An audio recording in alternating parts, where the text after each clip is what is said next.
Hello hello everyone, कैसे हैं आप सभी। आपको अपना यूट्यूब चैनल ड्रीम क्लासेस में स्वागत है। ठीक है ना।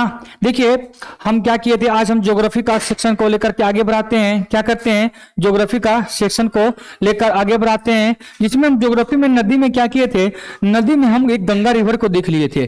और गंगा रिवर जो नहीं क्लास देखे हैं, आप पुनः जाकर क्या कीजिए, क्लास को देख लीजिए। ठीक है ना, क्योंकि गंगा रिवर एक बहुत शानदार क्लास था। उसमें मतलब क्या ना, टोटल जिसकी गंगा के रिवर कहां से उद्गम हुआ, क्या हुआ, और उसकी कहाँ मतलब कितनी सहायक नदी है, कहां पे कौन सी रिवर आके मिली है, टोटल बातें उसमें बता दी हैं। ठीक है ना। और आज जो है बाबू, हिमालय नदी में देखिए, नदी हम आपको बताए थे दो प्रकार का होता है, उसमें भी देखिएगा तो हम थोड़ा सा बता देते हैं। यहाँ पर भी नदी हम सब पढ़ेंगे कितने प्रकार का, दो प्रकार का, जिसमें एक है हिमालय नदी के बारे में पढ़ना पड़ता है, और दूसरा जो पढ़ना पड़ता है क्या चीज बाबू, प्रायद्वीपीय नदी के बारे में पढ़ना पड़ता है। पहला पढ़ना पड़ता है हिमालय के बारे में, दूसरा पढ़ना पड़ता है प्रायद्वीपीय नदी के बारे में। तो हिमालय नदी में जो जो रिवर है, उस रिवर में सबसे पहला जो रिवर है बाबू गंगा, और गंगा को हम क्या किए थे, पूरी तरह से पहले देख चुके थे। गंगा रिवर के बाद जस्ट जो रिवर है उसके बारे में हम जो भी पढ़ेंगे, उसका नाम है सिंधु नदी। उसी की जो बाद एक रिवर और है जिसका नाम है ब्रह्मपुत्र, और इस सिंधु रिवर के बाद हम सब क्या करेंगे, ब्रह्मपुत्र रिवर को देखेंगे। और ब्रह्मपुत्र जब कवर हो जाएगा, उसके बाद हम कोशिश क्या करेंगे, ब्रह्मपुत्र के पढ़ने के बाद इसके बाद क्या करेंगे, हम सब प्रायद्वीपीय नदी में आ जाएंगे। ठीक है ना। Very very good evening. आप सब फटाफट क्या कीजिए, थोड़ा सा चैनल को शेयर कीजिए। ठीक है ना। और क्या करते हैं, अभी हम क्या कर रहे हैं बाबू, क्लास को आगे निकालते हैं। ठीक है ना, चलते हैं। देखिए सिंधु नदी, क्या चुटका, सिंधु रिवर के बारे में। अब सिंधु रिवर के बारे में क्या करेंगे, हम सब पूरी बढ़िया से क्या करेंगे, समझते हुए चलेंगे। और किस आधार पर पढ़ेंगे, तो हम आधार पढ़ेंगे सिंधु नदी तंत्र। और सिंधु नदी तंत्र हम देखेंगे तो किस पे पढ़ेंगे बाबू, तो मैप के आधारित पढ़ेंगे। किसके आधारित पढ़ेंगे, मैप के आधारित पढ़ेंगे। अब देखिए, मैप किस प्रकार का सिंधु नदी का बनेगा, किस प्रकार से रहता है, उसको हम थोड़ा सा क्या करते हैं, लिखते हैं। ठीक है ना, एक मिनट वेट। ठीक है, क्या बाबू, सिंधु नदी तंत्र के बारे में आज हम सब क्या करेंगे, पढ़ने का कोशिश करेंगे। अब आप सब क्या कीजिए, थोड़ा थोड़ा मतलब तेजी में शेयर कीजिए। देखिए, सबसे पहला बात, सबसे पहले क्वेश्चन, सिंधु नदी का जो है उद्गम स्थान कहां से हुआ है। तो सिंधु नदी का जो उद्गम हुआ है, तो आपको पता होगा जब हम पर्वत पढ़ा रहे थे, तो पर्वत में यहां आपको पता होगा भारत में 3 पर्वतें हैं। ठीक है ना जी। भारत के सबसे ऊपर में जो पर्वत है, उस पर्वत का नाम है काराकोरम पर्वत श्रेणी। क्या है, काराकोरम पर्वत श्रेणी। उसके बाद जो है इसी का नाम है लद्दाख, और इसका नाम है जॉस्कर, और छोटका इसी को हम सब ट्रांस हिमालय के नाम देखे थे।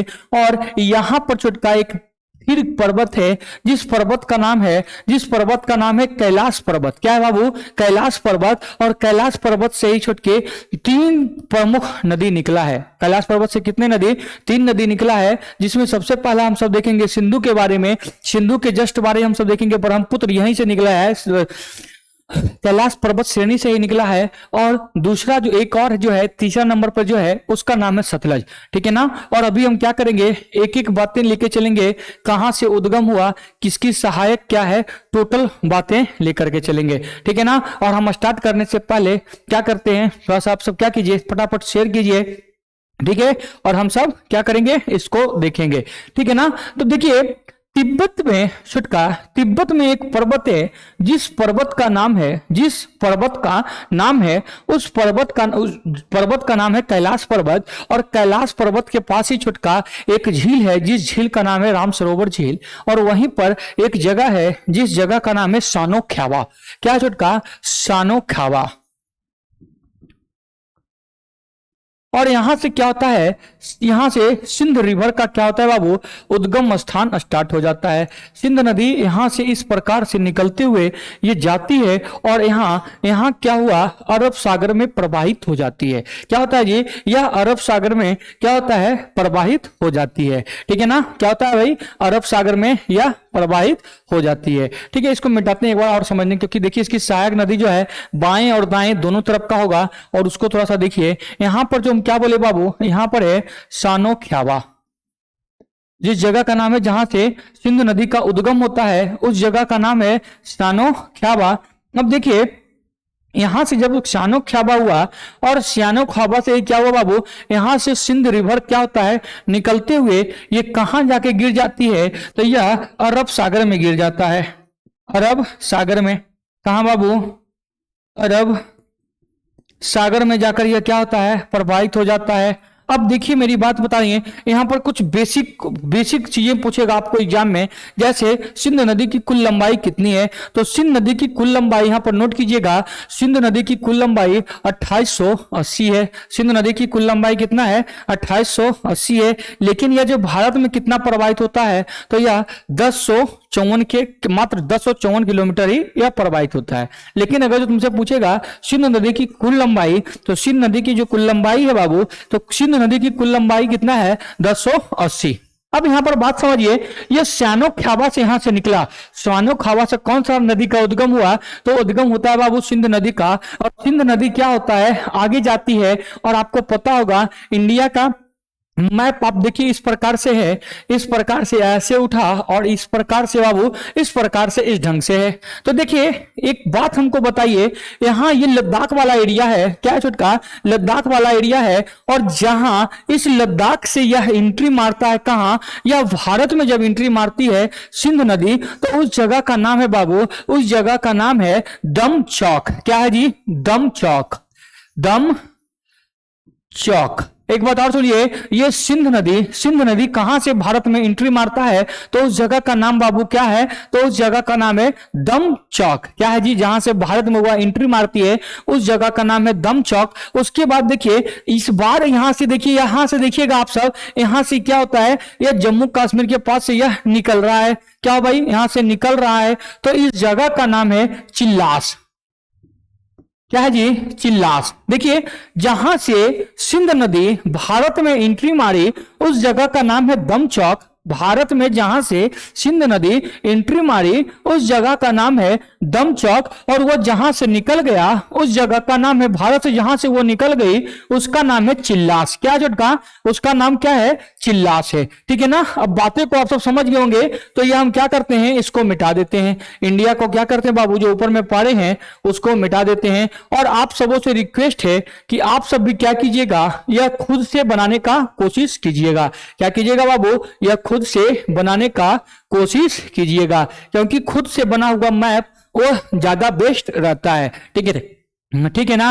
और एक बात सुन लीजिए, जो सिंध नदी, जो आप सब सिंध नदी जो पढ़ चुके हैं उनके लिए भी बहुत ज्यादा इंपॉर्टेंट है, उनको भी यहाँ पर बहुत ज्यादा कुछ सीखने को मिलेगा।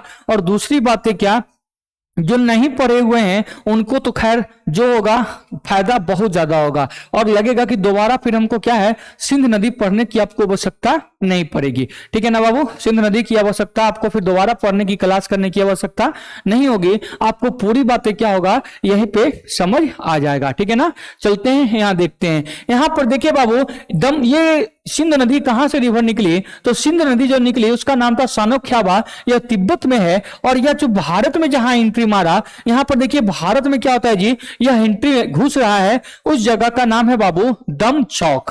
क्या है, दम चौक। और वह दम चौक में क्या हुआ, वह सिंध नदी कहां आ गया, तो वह भारत में प्रवेश कर गया।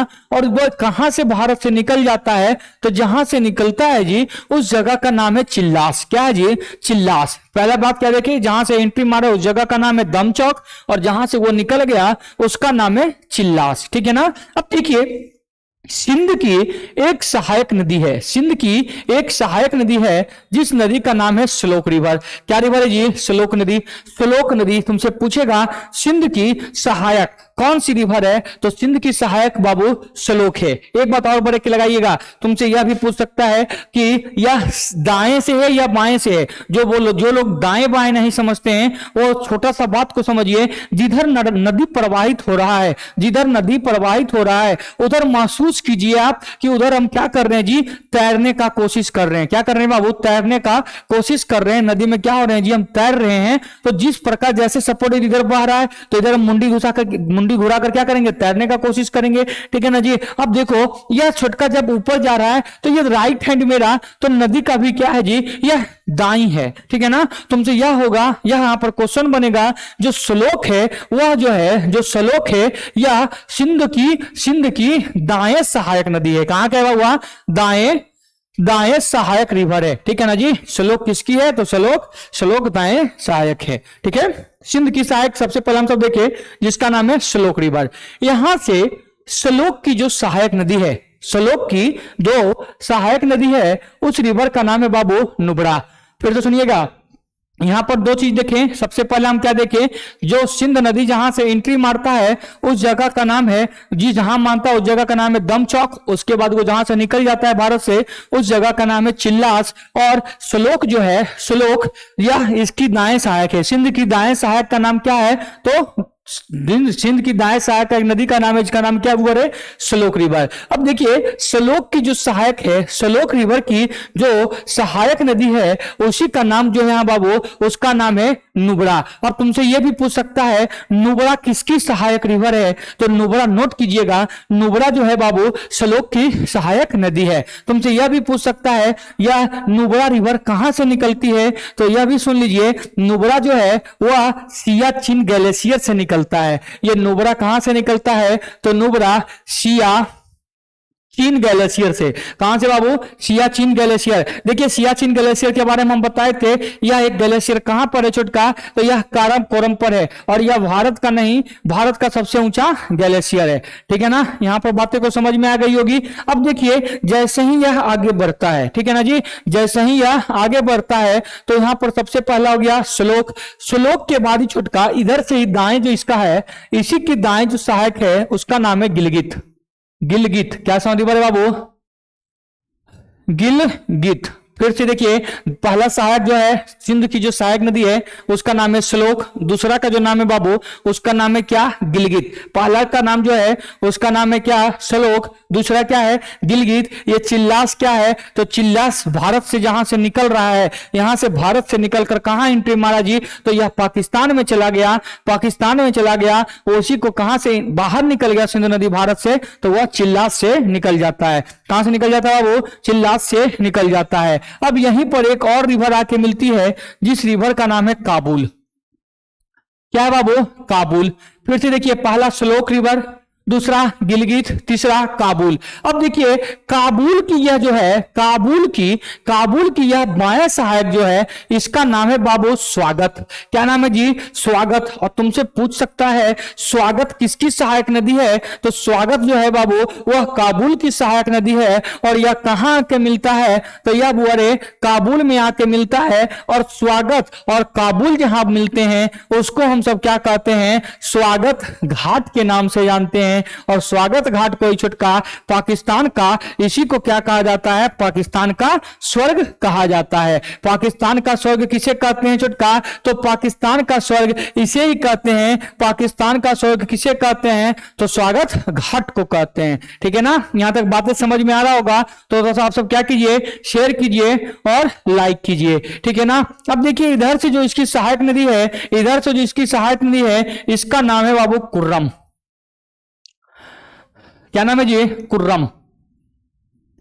ठीक है ना जी, कुर्रम। कुर्रम के बाद एक और सहायक नदी है, कुर्रम की जो बाद एक सहायक नदी है जिसका नाम है बाबू गोमर। क्या है जी, गोमर, गोमर। अच्छी को बात हमको बताइए आप, जैसे देखिए यही गोमर दर्रा आपको पता होगा हिंदू कुश पर्वत श्रेणी है। इस साइड कौन सा पर्वत श्रेणी है, हिंदू कुश पर्वत श्रेणी है। कौन सा पर्वत श्रेणी है बाबू, हिंदू कुश पर्वत श्रेणियां है। और इधर से देखिए यहाँ पर ये कुर्रम, ये गोमर, और आपको पता होगा हिंदू कुश पर्वत श्रेणी पर एक दर्रा है, जिस दर्रा का नाम क्या है जी, तो उस दर्रा का नाम क्या है, गोमर दर्रा। क्या है बाबू, गोमर दर्रा। एक एक बात और सुनिए, प्राचीन में आपको क्वेश्चन देखने को मिलता होगा कि आर्य लोग भारत किस दर्रा से आए। तो आर्य लोग बाबू किस दर्रा से भारत आए थे, तो खैबर दर्रा और गोमर दर्रा की चर्चा चलेगा। तो यहां पर छोटका देखें हम सब, इसकी सिंध की जो सहायक नदी है, इसमें सबसे पहला जो है श्लोक हो गया, दूसरा जो हो गया बाबू, दूसरा गिलगित, तीसरा काबुल, चौथा कुर्रम और पांचवा गोमर। ये इसकी दाएं सहायक है। ये इसकी क्या है बाबू, दाएं सहायक है। यहां तक आप सब समझ गए होंगे। तो आप सब क्या कीजिए, इसका स्क्रीनशॉट लीजिए और स्क्रीनशॉट के साथ साथ हम तो कहेंगे जब हो जाए तो आप भी साथ में से लिखते हुए चलिए, तो वो ज्यादा बेस्ट रहेगा। और यह क्या करता है बाबू, यह अरब सागर में सिंध नदी प्रवाहित हो जाती है। ठीक है ना जी। तो सिंध नदी कहां से निकला था, तो सानोक ख्याबा से। सिंध नदी की कुल लंबाई कितना, तो 8880। या एंट्री कहां से हुआ है, तो दमचौक से। इसकी सहायक नदी श्लोक। बाबू सहायक कौन है जी, तो नुब्रा किसकी सहायक है, तो नुब्रा श्लोक की सहायक है। यह सिंध कहां निकल गया, तो यह चिल्लात से निकल गया। इसकी सहायक एक और है बाबू, गिलगित। दूसरा काबुल। काबुल की एक सहायक रिवर है जिसका नाम है स्वागत। और जहां काबुल और स्वागत मिलते हैं उसको क्या कहते हैं, जहां काबुल और स्वागत मिलते हैं वहां पर जो बनता है वह बनता है स्वागत घाट, और इसको पाकिस्तान का स्वर्ग भी कहा जाता है। यहां पर देखिए मिसरबिशी के सहायक जो था उसका नाम है कुर्रम। कुर्रम के बाद ये जो है उसका नाम है गोमर। और यह अरब सागर में क्या होता है जी, प्रवाहित हो जाता है। क्या हो जाता है बाबू, प्रवाहित हो जाता है। ठीक है ना। अब देखिए मेरी बात सुनिए, यहां पर एक झील है जिस झील का नाम है बैरीनाग। देखिए ये सब ऊपर हो गया बाबू, तो ऊपर दाएं सहायक, इसकी 5 बाएं सहायक जो है वह ज्यादा फेमस है। ठीक है ना। और हम क्या करेंगे, उस पर ही ज्यादा फोकस करेंगे, समझने का कोशिश करेंगे। देखिए जम्मू कश्मीर के पास एक झील है जिस झील का नाम है बैरीनाग, या इसी को शीर्षनाग के नाम से भी जाना जाता है। और बैरीनाग जो झील है, इसी झील से एक रिवर निकलता है, और इस रिवर का जो नाम है बाबू, इसका नाम है झेलम। झेलम। और सुनिए, बैरीनाग झील से एक रिवर निकली जिस रिवर का नाम है झेलम रिवर। और झेलम रिवर में यहीं पर आपको पता होगा, यही झेलम रिवर के पास भारत का सबसे बड़ा झील, जिस झील का नाम क्या है जी, झील का नाम है बुलर झील। बुलर झील कहां है, किस नदी के किनारे बाबू, तो बुलर झील जो है वह झेलम नदी के किनारे, और यह का भारत का सबसे बड़ा मीठे पानी का झील के नाम से भी जानता है। अब सुनिए, ये झेलम रिवर जो है, इसी का झेलम की एक जो सहायक है, तो कौन सी सहायक बाबू, तो इसका भी दाएं सहायक है, इसका नाम है किशन गंगा। कौन से बाबू, किशन गंगा। मेरी बात को ध्यानपूर्वक सुनिएगा। आपसे पूछेगा किशन गंगा किसकी सहायक रिवर है, तो किशन गंगा जो है बाबू, किशन गंगा क्या है जी, किसकी सहायक नदी है, तो झेलम रिवर की सहायक नदी है। किसका है, झेलम का सहायक नदी है। ठीक है ना। यहां तक बातें समझ में आएगा। बैरीनाग से कौन सा रिवर निकला, झेलम। और झेलम में क्या छोटका, झेलम की जो सहायक रिवर है उसका नाम है किशन गंगा। और यहां पर कौन सा रिवर, तो यहां पर एक झील है जो भारत का सबसे बड़ा मीठा पानी का झील, जिसको हम सब किस नाम से जानते हैं, बुरल झील के नाम से जानते हैं। अब आइए यहां पर कहां, उत्तराखंड में। और छोटकी उत्तराखंड में क्या होता है, यहां पर एक दर्रा है जिस दर्रा का नाम है बारालाचा दर्रा। क्या जी, बारालाचा दर्रा। और बारालाचा दर्रा से 2 रिवर निकलता है, एक का नाम है बुआरे चंदा और दूसरा का नाम है भागा। फिर से सुनिएगा, बारालाचा दर्रा से 2 रिवर निकली है। ऊपर जो निकला है उसे हम सब चंदा के नाम से जानते हैं, और दूसरा जो निकला है उसे हम सब किस नाम से जानते हैं बाबू, उसे हम एक चंदा, दूसरा भागा। और भागा और रिवर जहां मिलता है, ये रिवर दोनों क्या हुआ, आगे चलकर मिलता है। और आगे चलकर मिलने के बाद, और ये क्या होता है जी, यह जो है यह जो है सिंध नदी में क्या होता है बाबू, मिल जाता है। क्या होता है, ये दोनों जहां मिलता है और यह सिंध नदी में मिल जाता है, इसी को किस नाम से जानते हैं, इसको हम सब चिनाब रिवर के नाम से जानते हैं। देखिए इसकी सहायक रिवर जो है, और इसकी सहायक रिवर में पहला कौन सा हो गया जी, पहला झेलम, दूसरा चिनाब। देखिए यहां पर जो है, और यहीं आके क्या होता है छोटका, ये सेक्टर में ये झेलम जो है चिनाब में आकर मिल जाता है। तो आपसे पूछ सकता है तो चिनाब का उद्गम स्थान कहाँ है जी? तो चिनाब का उद्गम स्थान बारालाचा। चिनाब का उद्गम स्थान कहाँ है जी? तो चिनाब का उद्गम स्थान जो है बारालाचा के पास है। ठीक है ना जी। बारालाचा कहाँ? तो यह बारालाचा दर्रा छुटका यह कहाँ है जी? तो यह उत्तराखंड में। ठीक है ना। अब देखिए बारालाचा दर्रा के बाद यहीं पर एक दर्रा है जिस दर्रा का नाम है रोहतांग दर्रा। काशी जोत का रोहतांग दर्रा। और यहां पर सुनिए उत्तराखंड में 3 गो दर्रा है जिसमें सबसे पहला दर्रा है बारालाचा, उसके बाद दूसरा जो है उसका नाम है रोहतांग और तीसरा जो है शिव किला दर्रा। 3 दर्रा छुटका यहीं स्थित है। उसके बाद हम सब फिर देख लिए ना। और रोहतांग दर्रा से एक रिवर निकलता है और यह रिवर जो है यहां जाके मिल जाता है।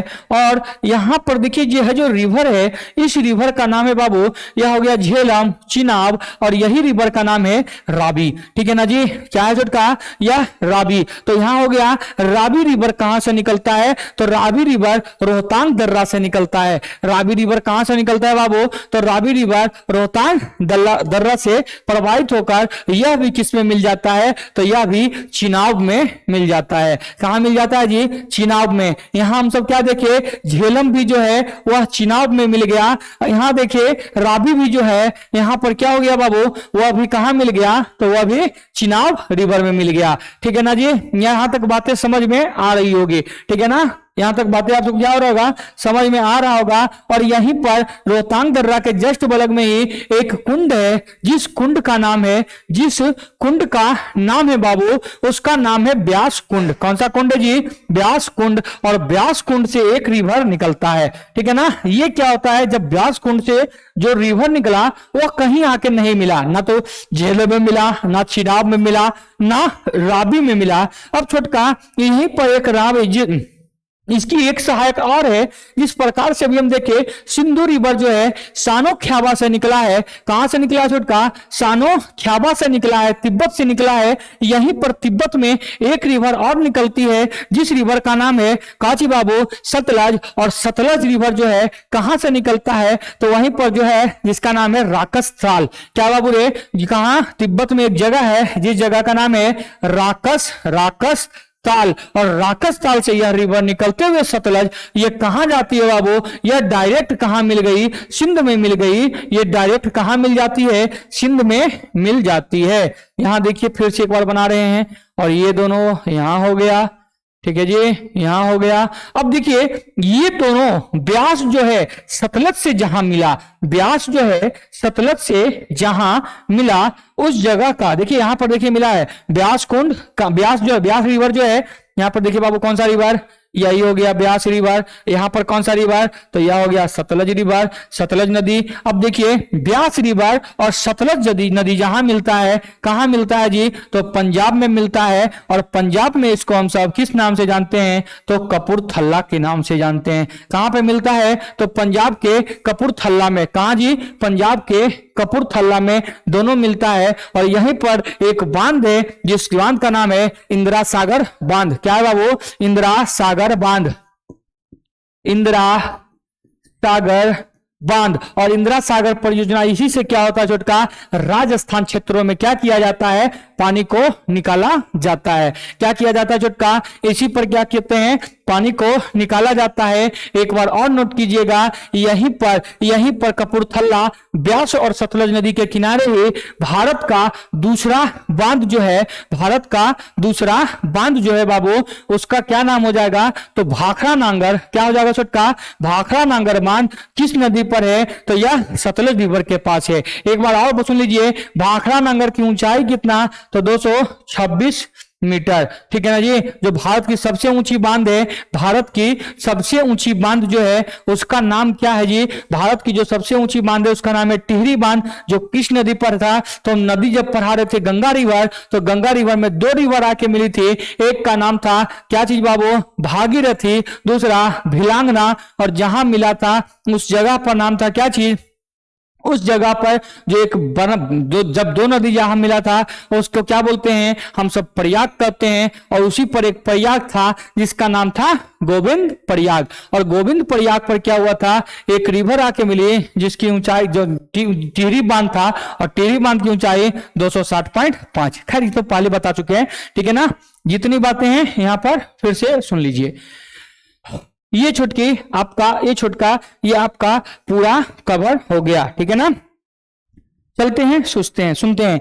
तुमसे पूछ सकता है यह सतलज नदी की कुल लंबाई, तो सतलज नदी की कुल लंबाई जो है 1500, लेकिन यह प्रवाहित कितना होता है 1050। कितना होता है छोटका 1050 किलोमीटर में कहां प्रवाहित होता है, तो यह भारत में प्रवाहित होता है। कहां होता है जी, तो यह भारत में प्रवाहित होता है, ठीक है ना। एक बार फिर से सुन लेते हैं तेजी में। यहां पर हम क्या देखें छोटका, टोटल सिंध नदी, सिंध में जो हो गया, सिंध नदी की कुल लंबाई 2880, ठीक है। चलते हैं, यहां देखिए सिंध नदी में यह कहां से निकला, तो सानोक ख्यावा। जो इंडिया में एंट्री कहां से मिला, तो धमचौक से। यह इसकी सहायक जो है, दाएं सहायक का नाम श्लोक, श्लोक के बाद दाएं सहायक में कोची देख लीजिए छोटका, तो एक श्लोक रिवर, दूसरा गिलगित, तीसरा काशी जो गया तो काबुल, और काबुल की सहायक था जिसका नाम था स्वागत। उसके बाद छोटका क्या सब क्या देखे, कुर्रम, कुर्रम के बाद हम सब क्या देखे, गिलगित, सॉरी गिलगित नहीं, गोमर, क्या छोटका, गोमर। यहां देखिए क्या जी, गोमर, ये इसकी दाएं सहायक था। अब बाएं सहायक देखिए, बाएं सहायक में एक था बैरीनाग से जो झील जो रिवर निकला था उसका नाम था झेलम। झेलम कहां से निकला जी, तो बैरीनाग जम्मू कश्मीर में। और झेलम की एक सहायक रिवर इसका नाम है किशनगंगा। यहां देखिए बारालाचा दर्रा से दो रिवर निकलता है, एक का नाम चंदा, दूसरा का नाम भागा, और यही आगे चलकर किस नाम से जाना गया बाबू, तो यह चिनाब नदी के नाम से जाना गया। किस नदी से, चिनाब के। और यह चिनाब जो है डायरेक्ट जाके सिंध में मिला। डायरेक्ट कहां मिलता है, सिंध नदी में मिलता है, पाकिस्तान में। एक बार आप सुन लेते हैं। और यह झेलम जो है इस स्थान पर पाकिस्तान में मिलता है, किससे, तो इस स्थान पर जिसका नाम है झंडा करके होगा, क्या छोटा, झंड या झंग या झंड करके होगा, ठीक है ना, यहां मिलता है। यहां पर देखिए रोहतांग दर्रा, और रोहतांग दर्रा से बाबू एक रिवर निकलता है जिसका नाम है, रोहतांग दर्रा से जो रिवर निकला था उस रिवर का नाम है बाबू रिवर, और रिवर भी जो है चिनाब में जाकर आगे मिल जाती है। यहां पर फिर से देखिए, यहाँ ब्यास कुंड, और ब्यास कुंड से जो रिवर निकला उसका नाम था ब्यास नदी। और ब्यास नदी जो है यह कहीं नहीं जाकर यह किससे मिलता है, तो यह सतलज रिवर से। और सतलज रिवर कहां से निकलती है, तो सतलज भी निकलता है कहां से, तिब्बत से। और तिब्बत से कहां से, तो यहां पर लिखा हुआ वो राकस ताल, क्या बोल रहे, राकस ताल। और राकस ताल से यह निकलकर यह कहां मिलता है, तो यह डायरेक्ट सिंध में मिलती है। और नोट कीजिएगा यह सतलज रिवर जो है सिंध नदी की सबसे बड़ी सहायक नदी है। सिंध की सबसे बड़ी सहायक नदी कौन सा हो जाएगा, तो सिंध की बड़ी सहायक नदी सतलज हो जाएगा। और सतलज और ब्यास जिस जगह पर मिले, सतलज और ब्यास जिस जगह पर मिले उसको हम सब किस नाम से जानते हैं, तो पंजाब में मिला है, तो पंजाब में क्या बाबू, कपूरथला। और यहीं पर क्या है जी, यहीं पर एक बांध है जिसका नाम है इंदिरा सागर बांध। और यही इंदिरा सागर के बांध के कारण क्या होता है ये, राजस्थान सेक्टर में भी क्या करता है, राजस्थान सेक्टर में पानी लाया जाता है, ठीक है ना। और यहीं पर क्या है जी, एक बांध है जो भारत की दूसरा नंबर पर सबसे ऊंची बांध जो है जिसका नाम है टिहरी बांध, भाखड़ा नांगर बांध, सॉरी भाखड़ा नांगर बांध। और भाखड़ा नांगर की बांध की ऊंचाई कितना, 226 मीटर, ठीक है ना। आपको इतनी बातें समझ में आ गई होगी, ठीक है ना। इसे क्या करते हैं, क्लास को हम फिर आगे लाएंगे। और यह जो है सिंध नदी यहां तक हो गया। अब बात को और समझिए, सिंध नदी जो है आज ही हम क्या देखे, सिंध की जितनी सहायक नदी था और वह कहां से एंट्री आया, कहां से निकला, इसकी कुल लंबाई टोटल चर्चा बाबू यहां हम कर दिए हैं। और आप सब क्या कीजिएगा, थोड़ा सा वीडियो को शेयर कीजिएगा और लाइक करते हुए जाइएगा। अगला क्लास जो हम स्टार्ट करेंगे तो यह गंगा हो गया, गंगा के बाद सिंध हो गया, और आगे जो करेंगे वो ब्रह्मपुत्र देखेंगे। और जो गंगा रिवर नहीं देखे हैं वो आपसे रिक्वेस्ट है कि गंगा रिवर जरूर एक बार देखें जाकर, ठीक है ना। जय हिंद, बाय बाय।